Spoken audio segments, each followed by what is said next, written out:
Olá, eu sou a Renata Flores e esse é mais um episódio do FGV em Movimento. E eu já começo te propondo uma reflexão. Quais são os maiores desafios para a estruturação de um escritório de advocacia? Você já pensou sobre isso? Porque neste episódio do FGV em Movimento nós vamos conversar sobre os diferentes modelos de negócios e perfis de serviços a fim de guiar os profissionais de direito que pretendem dar aquele passo no sentido da constituição de uma banca própria. E ninguém melhor para conversar sobre isso que o advogado e professor do FGV Carlos Eduardo Dantas Costa, que gosta de ser chamado de Duda. Seja muito bem-vindo. Obrigado, Renata. Obrigado a todos. É um prazer. Estou muito feliz de participar aqui com vocês hoje. E eu disse que ninguém melhor. Não foi arbitrariamente não, pessoal, porque você, Duda, há 2 anos e meio, e vá me corrigindo se eu estiver errada, você seguiu de um grande escritório para um voo solo. Então, eu acho que você pode nos orientar muito bem nesse sentido, fora as suas disciplinas. Enfim, essa idealização de um escritório de advocacia próprio vem acompanhada de uma expectativa que eu acredito que não é só de construir algo novo, mas também de se afastar daqueles modelos tradicionais que, por razão de um motivo, de outro, não se encaixam mais nos planos profissionais desta pessoa. Então, eu queria te pedir para começar contando a sua história nesse processo, já que você, de fato, optou por abrir uma banca própria. Vou contar um pouquinho da minha história, tá? Para ilustrar aqui a nossa conversa. Eu acho que a primeira coisa que eu posso te falar, a primeira coisa que eu posso contar aqui para quem está nos acompanhando, eu não tenho uma história bonita assim de, olha, eu me formei, eu era aquela pessoa empreendedora que sonhava em já montar um escritório. A minha carreira era um pouco diferente disso. Eu comecei a trabalhar com meu pai tinha uma loja de carros. Sim. E eu trabalhava com ele já na faculdade. Então, diferentemente da maioria das pessoas, eu comecei a fazer estágio um pouco mais tarde. Eu comecei a fazer estágio praticamente ali no 4º ano da faculdade já. E aí eu entrei em um escritório já bem tradicional, um escritório que está batendo a casa ali dos 80 anos, e me encantei. A verdade é essa. Tá? E aí eu olhei para o escritório e falei, puxa, acho que aqui vai ser o meu projeto de vida, o meu projeto de carreira. E tudo caminhou muito bem, eu fiquei lá por volta de 20 anos. Mas eu acho que chega um momento da vida onde a gente, sabe, o filho quando cresceu e quer sair de casa, por mais que tenha amor pelos pais, por mais que você tenha ali todo aquele relacionamento, chega uma hora que você quer, de alguma forma, tomar os rumos da sua vida. E eu sempre fui uma pessoa que tive muito interesse por gestão. Eu sempre gostei muito de gestão. Eu estudei administração e eu queria colocar em prática isso. E, obviamente, quando você está em uma estrutura muito grande, uma estrutura que não só muito grande, ela tem toda a cultura, todo o tradicionalismo de um escritório que se desenvolveu lá por 80 anos, né? Então, assim, o escritório tem os modelos já constituídos. Sim. E aí eu aprendi e entendi que ninguém dá um cavalo de pau num transatlântico. A minha vontade de mudança, a minha vontade de fazer algumas coisas de forma diferente, ela não era, obviamente, não tinha a mesma velocidade daquilo que eu encontrava no escritório de ressonância. Então, num dado momento, eu falei, olha, eu preciso mudar, eu preciso fazer alguma coisa diferente. Não faz sentido, profissionalmente para mim, continuar da forma como eu tô. E aí, por uma soma de fatores, eu não montei um escritório sozinho, tá? Quando o meu escritório foi montado, alguns outros sócios que também eram advogados e sócios nesse mesmo escritório que eu saíram. E a gente tinha uma característica muito legal e muito diferente que eu acho que ao longo dessa nossa conversa aqui eu vou ter algumas oportunidades de falar. Antes de sermos um grupo de sócios, éramos um grupo de amigos, com uma relação muito próxima, com uma identidade muito próxima, com um bem-querer muito próximo entre nós. Sim. E aí, num dado momento, a gente falou, olha, vamos juntos? E fomos. Então, a tua provocação inicial, ela reflete bem a minha história, né? A única diferença é que eu não fui esse empreendedor. A vida me levou para isso. E aí eu acho que assim, olha, talvez o que a gente possa deixar de um recado inicial aqui para quem está acompanhando, eu acho que esse é um ponto interessante. Às vezes a gente programa a vida de um jeito, a gente programa a carreira de um jeito, a gente faz ali os planinhos, tudo bonitinho. De repente vem a vida e fala assim, olha, não é desse jeito, vai ser diferente, né? E aí eu me vi chamado a constituir um escritório novo. A história começa assim. Essa é uma ótima história e eu vou voltar um pouco ao passado, não só para ilustrar, mas para constituir essa história, porque, veja se você concorda, Duda, é comum nós ouvirmos muitas críticas quando a gente fala da rotina demandante de trabalho por parte de quem atua em escritórios de grande porte. Isso é fato. Mas você consegue identificar os ganhos em ter vivenciado essa experiência de trabalhar em grandes escritórios, pelo que você me disse, são aí 2 décadas ou quase isso? Como é que isso te preparou para esses desafios que você enfrenta agora? Tem muito ganho, né? Assim, a rotina de um escritório, em especial de um escritório grande, ela te prepara para algumas coisas diferentes na vida. O primeiro delas é do ponto de vista de formação. Quando você atua em um escritório grande, o escritório grande ele tem uma característica que é buscar que o profissional seja cada vez mais especialista na área. A minha área de atuação é direito do trabalho. Sim. Atuando em um escritório grande, você vai se tornar cada vez mais especialista, inclusive dentro do próprio direito do trabalho, você vai cada vez segmentando, especializando e buscando ali um nível de detalhamento maior, porque os clientes que demandam, eles vão buscar no escritório grande aquele grau de especialidade que é característico do tipo de negócio de um escritório grande. Sim. E mais do que isso, né? Estar em um escritório grande, ter vivido em um escritório grande, me deu uma compreensão de gestão que eu dificilmente teria num escritório pequeno, porque o escritório grande ou o escritório tradicional, ele já tem um período de maturação ali, onde muitas coisas foram testadas e implementadas. Então, você já parte de uma estrutura. Então, assim, olha, eu, quando montei meu escritório, eu já conhecia muita coisa, mesmo não tendo empreendido ainda. Então, eu já conhecia, olha, o que eu tenho que estruturar? Eu tenho que ter uma área financeira, eu tenho que ter uma área de contas a pagar, eu tenho que ter cuidados e iniciativas sobre marketing, eu tenho que ter um olhar como é que eu faço a precificação do escritório, como é que funciona uma área administrativa, como é que eu faço a alocação de receita por centro de custo, como é que eu meço lucratividade diária. Então, eu já tinha todo um ferramental ali muito grande. Que te constituiu como esse empreendedor, enfim, esse dono do seu próprio negócio. Que me ajudou bastante. Que te ajudou. Eu quis dizer constituiu, porque é o que você disse, você já tinha um ferramental ali muito concreto. E que agora, aí eu vou sair do passado e já venho para o presente, porque eu quero falar dos desafios novos. O que você não esperava ter que enfrentar nesse momento de maior autonomia e que deve estar no radar de quem está para dar espaço? Eu gostaria de falar que eu dei sorte. Por muitas vezes, e aí talvez a gente tenha a oportunidade de falar um pouco sobre isso ali, no pouco tempo, eu não tive um tempo de planejamento, né? Assim, do momento em que eu decidi constituir um escritório com esses meus sócios, até a gente estar sentado trabalhando, talvez tenha se passado 1 mês. Então, assim, e isso porque éramos todos com uma história muito parecida. Todos éramos ex-estagiários de escritório e eu, o mais novo deles, com quase 20 anos no escritório. Todo mundo se aventurou junto, mas com uma bagagem profissional muito parecida. Pois é, e aí eu tenho que discordar de você. Será que foi sorte mesmo ou vocês já estavam muito preparados para isso? Eu acho que tem um pouquinho de sorte, mas tem um pouquinho também, assim, às vezes o destino sorri pra gente. Eu vi pessoas que estenderam a mão pra gente de forma muito generosa e um pouco também de tudo aquilo que a gente construiu, obviamente, ao longo da carreira, de relacionamento, de reputação. Pois é. Mas, por exemplo, eu não tinha clareza, e essa clareza ela só veio a partir do momento que a gente se lança no mercado, o quanto eu era um profissional com uma carreira consolidada de forma independente, o quanto eu era um profissional com uma placa atrás de mim. Com uma placa de uma grande banca, com uma placa de uma banca bem consolidada no mercado.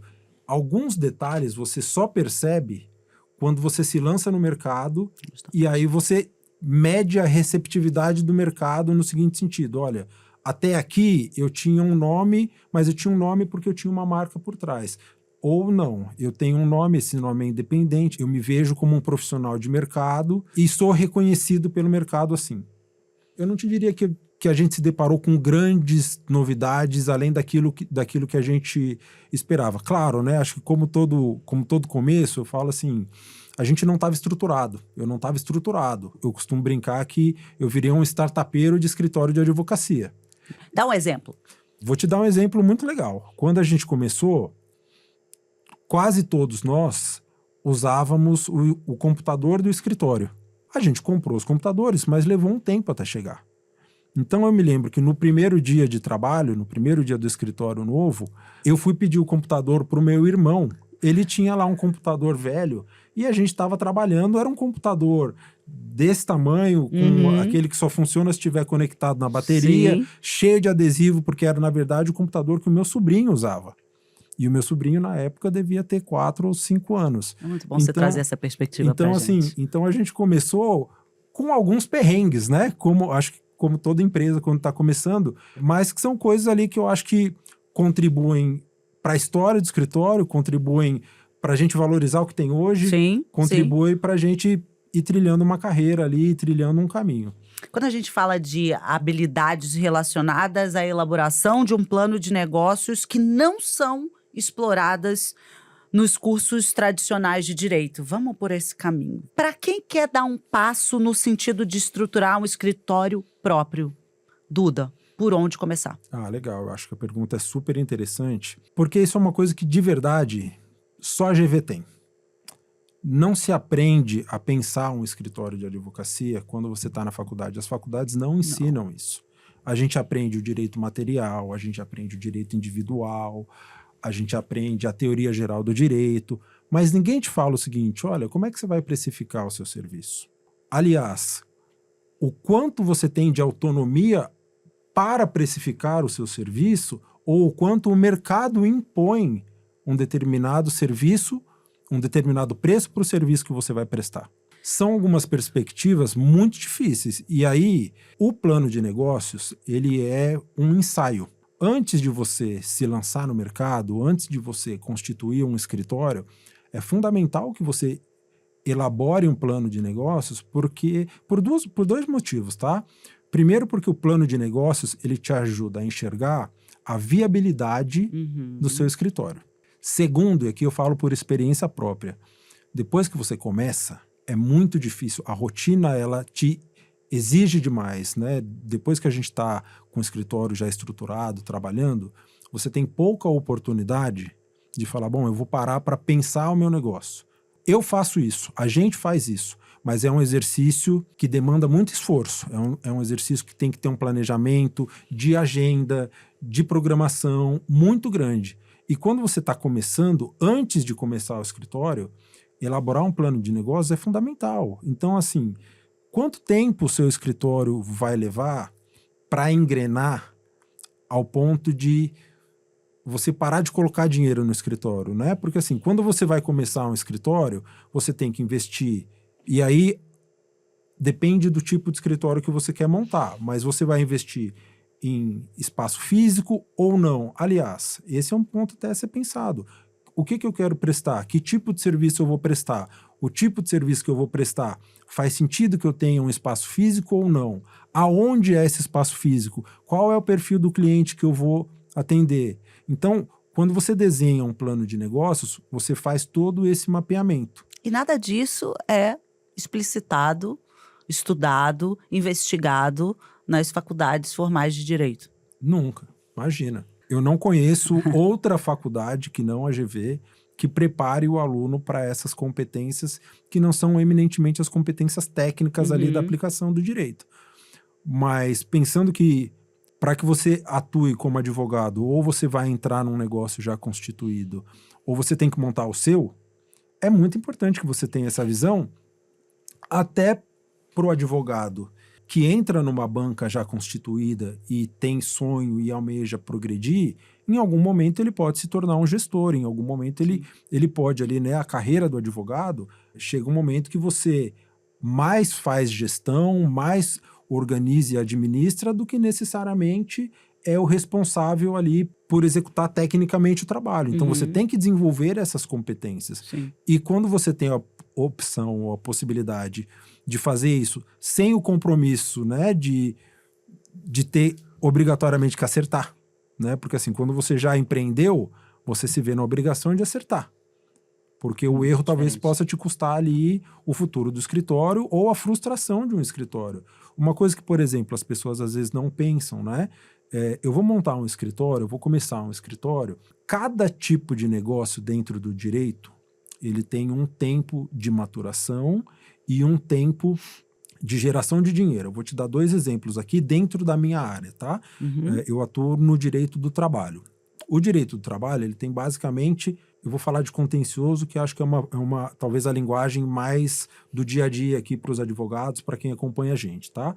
Mas você tem basicamente ali 2 lados que você pode advogar. Ou você advoga para a pessoa física, que é o reclamante, ou você advoga para a pessoa jurídica, que é a empresa. E aí, os modelos de cobrança, porque o contencioso trabalhista, ele é um tipo de serviço visto no mercado, óbvio com algumas diferenças, mas como uma commodity. E quem determina o modelo de precificação, na maioria das vezes, é o próprio mercado. Tá? E aí funciona assim, se você trabalha para reclamante, normalmente você não cobra nada para ingressar com o processo e você cobra uma taxa de êxito. Então, o advogado do reclamante, ele é um sócio do reclamante no processo. Ele não cobra para ingressar com o processo, mas ele cobra um pedaço daquilo que o reclamante vai receber. Quando você trabalha para a empresa, é diferente. Você ou cobra um valor por mês para cuidar do processo do início ao fim, ou você cobra ali por etapas processuais. Então, perceba como você tem um plano de negócios e entender o serviço que você vai prestar é fundamental até para você falar o seguinte, olha, se eu for trabalhar para reclamantes, a gente tem alguns dados aqui que eu posso afirmar que uma reclamação trabalhista em São Paulo leva mais ou menos 2 anos e meio do início ao fim. Algumas, obviamente, mais rápidas, outras mais demoradas, mas se a gente puder colocar aqui um prazo médio, eu te diria assim, um processo leva 2 anos e meio. Então, se eu sou um advogado de reclamante, eu tenho que falar o seguinte, puxa, eu vou começar a trabalhar agora, o meu fluxo de recebimento... Pode ser. Ele está possivelmente daqui 2 anos. Daqui 2 anos, os processos que eu estou ingressando hoje vão virar dinheiro para o reclamante e, consequentemente, vão virar honorários para o escritório e para o advogado. E aí eu tenho que falar o seguinte, será que eu tenho fôlego financeiro para isso? Ou será que o advogado vai começar ali a carreira dele já se alavancando em banco, já se endividando com o banco? Então, se você não tem um plano de negócios, se você não tem isso desenhado, isso talvez até sirva para você falar, olha, eu tenho que me preparar por mais um tempo financeiramente, eu tenho que me preparar mais um tempo, talvez em termos de maturidade profissional, né? Para que eu tenha talvez um networking que me permita fazer captação, né? Porque assim, isso é uma coisa que se fala muito pouco no direito. O advogado, para trabalhar, ele tem que captar negócio, ele tem que captar cliente. A captação de cliente, ela tem muito a ver com o teu momento profissional, com o teu networking, com o teu amadurecimento. Eu ia falar da maturidade. Depende, às vezes assim, a depender do perfil de cliente que você quer atender, o cliente pode não se sentir confortável com um advogado tão novo, pode não ter tanta aderência a um advogado, a uma advogada tão nova. Então, assim, tem uma série de variáveis que impactam quando você vai montar um escritório de advocacia e para que você tenha minimamente uma visibilidade, é importante que você tenha um plano de negócios, né? Ele vai te dar ali alguma, né? Um pouquinho de previsibilidade do que pode acontecer, né? Porque assim, na prática a gente sabe que depois que a bola rola ali, as coisas não necessariamente vão sair desse mesmo jeito. Mas o plano de negócio, ele ajuda nisso. Foi fundamental você trazer esse panorama para a gente e acho que você entrou um pouco nessa organização possível de prestação de serviço jurídico.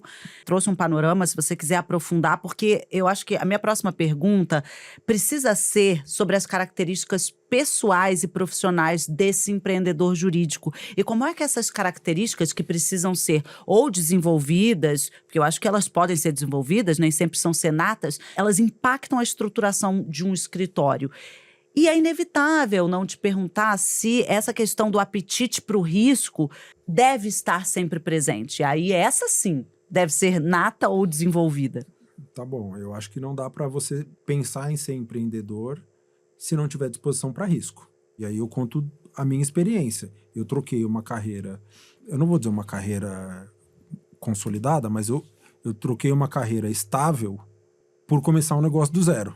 Sim. E eu não sabia se esse negócio poderia ir muito bem, poderia ir muito mal. Então, hoje em dia, eu sempre falo assim, olha, gente, tô fazendo muita coisa, tô trabalhando muito, e que bom que eu tô trabalhando muito, porque eu montei um escritório de advocacia exatamente desejando ter bastante trabalho. Essa é uma característica dali, top 3. Gosto pelo risco. Gosto Que pelo mais? risco, gosto pelo trabalho. Sim. Acho que não dá, em especial quando você monta um escritório, não dá para ter vaidades, porque a gente é chamado a fazer tudo, Sim. né? Sim. Assim, o escritório, quando começa, e eu diria não é nem quando começa, tá? Eu acho que essa talvez tenha sido uma característica que eu gostaria de levar e preservar. Eu hoje, quando vou fazer uma reunião com um cliente, eu não tenho uma secretária para receber o cliente. Eu vou receber o cliente na porta do elevador, eu acompanho o cliente até a sala, a gente entra na sala, eu sirvo o café para o cliente, eu pego a água para o cliente. E são algumas características que me agradam, porque te permite uma proximidade maior, te permite uma relação, menos aquela relação que talvez a gente enxergasse no passado como o advogado ou advogada, aquele profissional distante, que vai fazer uma reunião com o cliente num ar professoral, né, numa linguagem muitas vezes inacessível. Então eu acho que assim, tem que ter apetite a risco, tem que gostar de trabalhar. Eu tenho uma fórmula para mim que eu aprendi com um amigo, que assim, se a gente trabalhar bastante, trabalhar com amor e puder fazer o bem pelas pessoas, dificilmente a coisa não funciona. Dificilmente o negócio não dá certo. Tem alguns poucos ingredientes, mas que são alguns ingredientes indispensáveis, né? Então tem que ter apetite a risco, tem que trabalhar. A gente não ganha dinheiro, a gente faz dinheiro. Ainda mais num mercado tão competitivo como é o mercado da advocacia. A gente tem dados que mostram que o Brasil é o país que tem o maior índice de advogados por habitante no mundo. Então, é um mercado altamente competitivo. E num mercado altamente competitivo, para que você encontre o lugar e para que você consiga ali se estabelecer, você tem que ter diferenciais. E aí eu pego um gancho aqui para te fazer uma pergunta que muitas pessoas devem te fazer. Se estamos, então, num mercado altamente competitivo, você acabou de dar um número aqui expressivo, é recomendável a gente definir um nicho de atuação ou é necessário uma maior versatilidade? Puxa, essa pergunta ela é super interessante, tá? A gente tem duas formas de trabalhar. E as duas formas podem ser modelos vencedores. E eu te diria assim, depende um pouco. Só vou falar dessa vez a resposta por excelência dos advogados. Depende, né? Então eu vou te dar 2 exemplos diferentes, tá? Imagine que eu quero, por exemplo, constituir um escritório em uma cidade pequena para me dedicar a atender pessoas físicas. Esse vai ser o meu perfil de cliente. Se esse é o meu perfil de cliente, talvez ter um nicho seja um limitador. Por quê?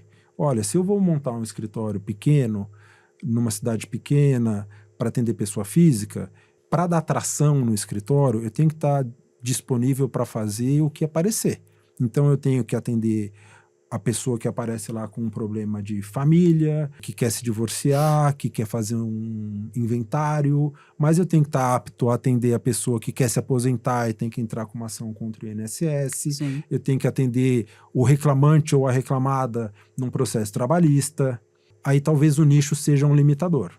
Agora, se eu quero me estabelecer, por exemplo, em uma metrópole como São Paulo, para atender empresas, você ter um escritório nichado é fundamental. Por quê? Porque o perfil de cliente, ele vem buscar, ele vem contratar o especialista, né? E aí você, para se apresentar no mercado como um generalista, você perde a aderência do cliente. Então, depende um pouco. Eu acho que assim, existem modelos de negócio na advocacia. E aí você, quando vai constituir o seu escritório, você tem que avaliar uma série de cenários. Onde eu estou, para quem eu quero trabalhar, qual é a minha aptidão, também não adianta, né? Assim, talvez eu tivesse muita dificuldade de falar, eu vou advogar no direito criminal, eu vou advogar no direito tributário. Tá bom, poderia funcionar, mas eu me vejo... Você entendeu o seu perfil. Eu entendi o meu perfil. Nessas mais de 2 décadas. Sim. Eu entendi o meu perfil. E aí, voltando um pouco na parte inicial da nossa conversa, eu saí de uma estrutura que era uma estrutura muito grande para uma estrutura hoje menor. E na estrutura menor, eu tenho a possibilidade, ou eu sou chamado a atender em áreas diferentes. Então, a minha vida inteira, enquanto eu trabalhei em outro escritório, num escritório grande, eu era só o trabalhista. Quando você está numa estrutura diferente, olha, eu sou trabalhista, mas eu tenho que militar um pouco no previdenciário, porque é uma área correlata, Sim. né? Uma área que geralmente uma questão trabalhista ela se sobrepõe ou ela se interlaça ali com questões previdenciárias, algumas coisas contratuais, então assim, você ganha uma atuação um pouco diferente. E acho que tem um pouquinho a ver com o perfil do escritório também, um pouco no mercado onde você está inserido.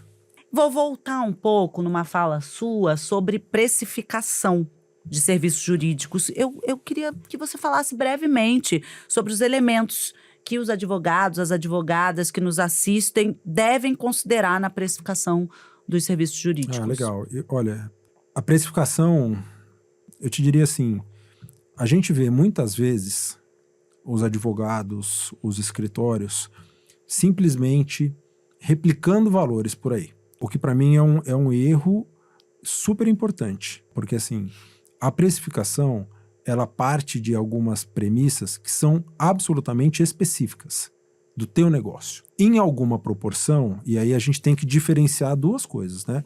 O que é a sua precificação do que é o modelo de proposta que você vai colocar no mercado. Como eu falei, alguns serviços, eles são commodities. E aí você consegue trabalhar dentro de algumas faixas de valores. Então, assim, olha, baseadas naquelas que estão sendo praticadas no mercado. E aí eu falo assim, bom, eu quero me posicionar no mercado como este tipo de escritório. Sim. Então eu vou praticar esse preço. Mas mesmo este preço, ele parte de algumas premissas que são absolutamente específicas. Então vamos imaginar assim, talvez um exemplo mais simples, né? Bom, vou montar um escritório meu sozinho. Como é que eu vou precificar a minha hora? A primeira coisa que você tem que saber é o seguinte: quantas horas por mês você tem condição de produzir? E assim, não é só produzir, vou reformular. Quantas horas por mês você tem condição de faturar? Porque e qual é a diferença? A diferença é a seguinte: quando você constitui um escritório, uma boa parte do seu tempo você passa gerindo o escritório. Então, você vai fazer marketing para o escritório, você vai fazer reunião com o contador para saber como é que está o escritório, você vai abrir a conta no banco, você vai comprar insumos para o escritório. Então, uma boa parte do seu dia, ela não é dedicada a produzir e faturar. Ela é dedicada a você administrar o escritório. Só que quando você está administrando o escritório, você não está fazendo dinheiro, né? Você está ali administrando seu negócio. Primeira pergunta que você tem que se fazer é o seguinte: quantas horas eu tenho condição de faturar no mês? Se você trabalha 10 horas por dia e você entende que das 10 você vai ficar 5 horas ali cuidando de questões administrativas, te sobram 5 para faturar.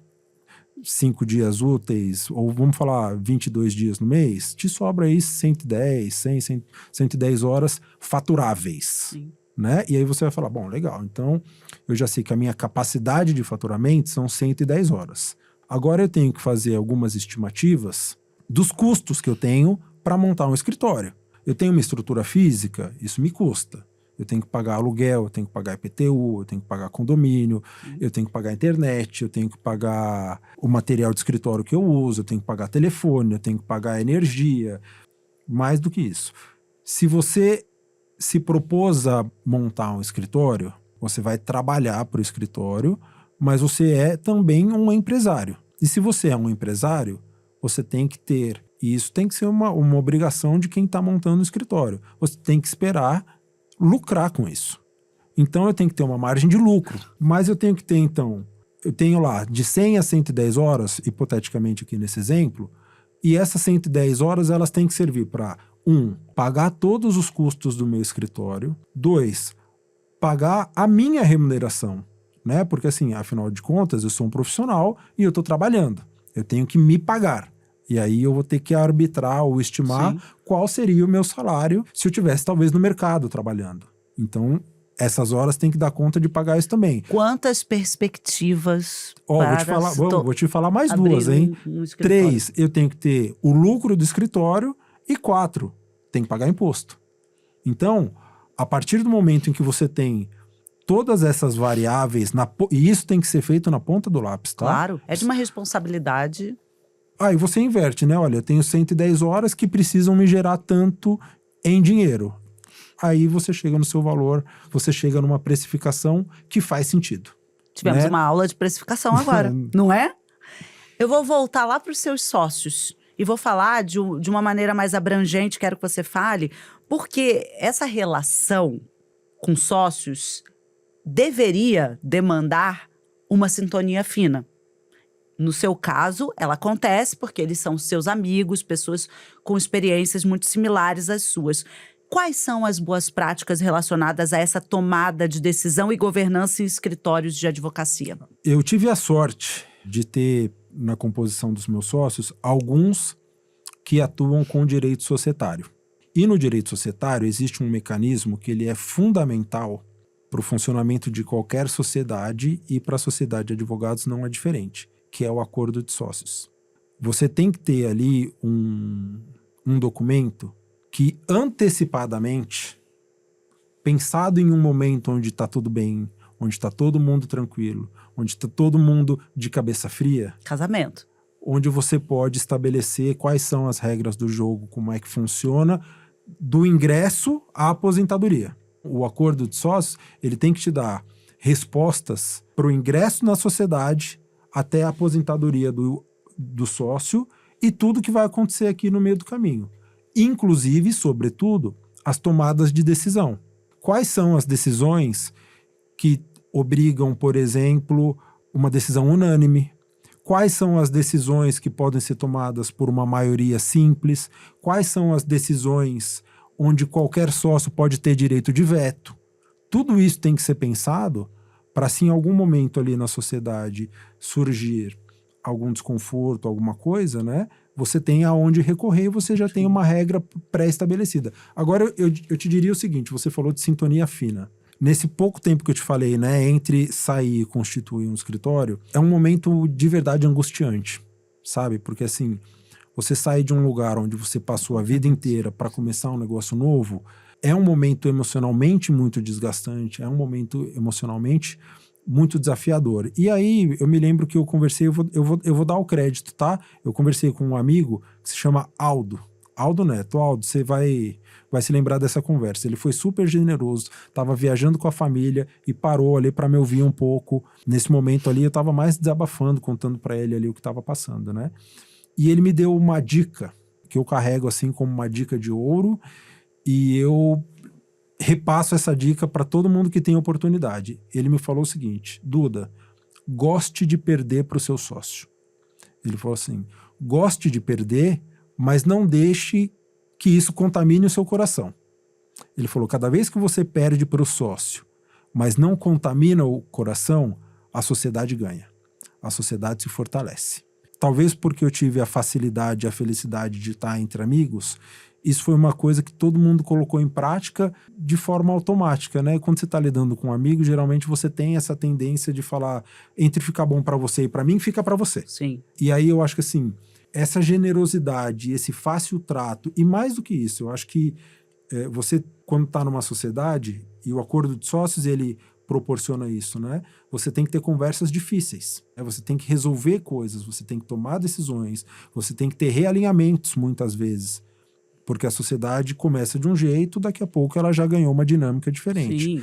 O acordo de sócios e esses mecanismos de governança, eles são importantes para isso, né? Para que você tenha, primeiro, um documento aonde voltar, aonde recorrer, mas tudo parte do que é um conceito do próprio direito societário, que é afexo, né? Eu tenho que ter a vontade de ser sócio da pessoa, eu tenho que ter a confiança, eu tenho que Nem ter sempre ali... amigo. Eu acho que no seu caso, o seu caso ilustra muito bem, mas acho que nem sempre sócios se formam como amigos. Mas acho que sintonia fina é uma expressão interessante que casa muito bem com esse amuleto que você carrega, que o seu amigo te falou, de ser generoso.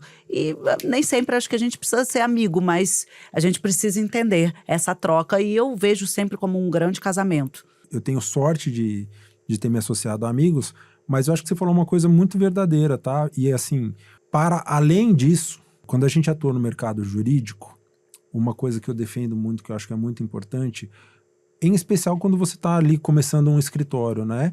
É você estabelecer uma rede de parcerias. Por quê? A parceria te permite atender clientes em áreas que você sozinho não teria condição.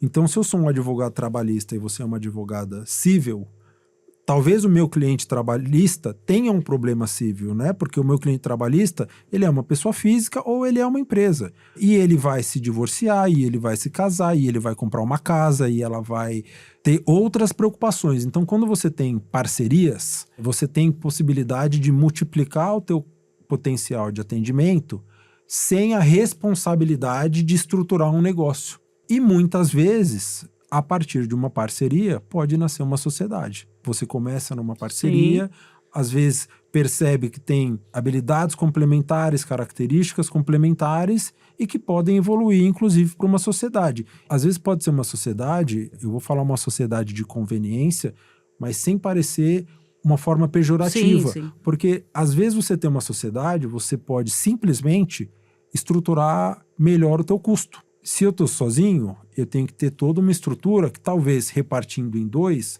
ela não precisa necessariamente dobrar. Às vezes você pode ter ali um sócio ou dois sócios que no final do dia vocês se organizam como centros de custos diferentes, mas para algumas coisas você consegue reunir esforço e dividir custo. Sim. Então acho que existem até esses modelos diferentes de sociedade.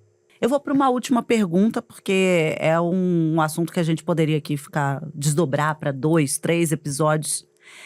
Vamos falar um pouco dos pontos de atenção na mobilização de recursos de marketing no direito. Como é que a gente utiliza a presença digital estrategicamente? Eu não poderia fugir de uma pergunta sobre estratégia digital no final. O marketing no direito, por muito tempo, ele foi quase que um palavrão. Pois é. Né? Porque assim, a gente vem de uma... Não só a própria regulamentação da advocacia, ela impõe uma série de limitações, uma série de restrições, mas acho que hoje a gente pode falar de marketing com muito mais naturalidade. Mas eu queria dar um passo atrás. Eu acho que hoje existe uma associação das pessoas entre marketing e rede social maior do que deveria ser.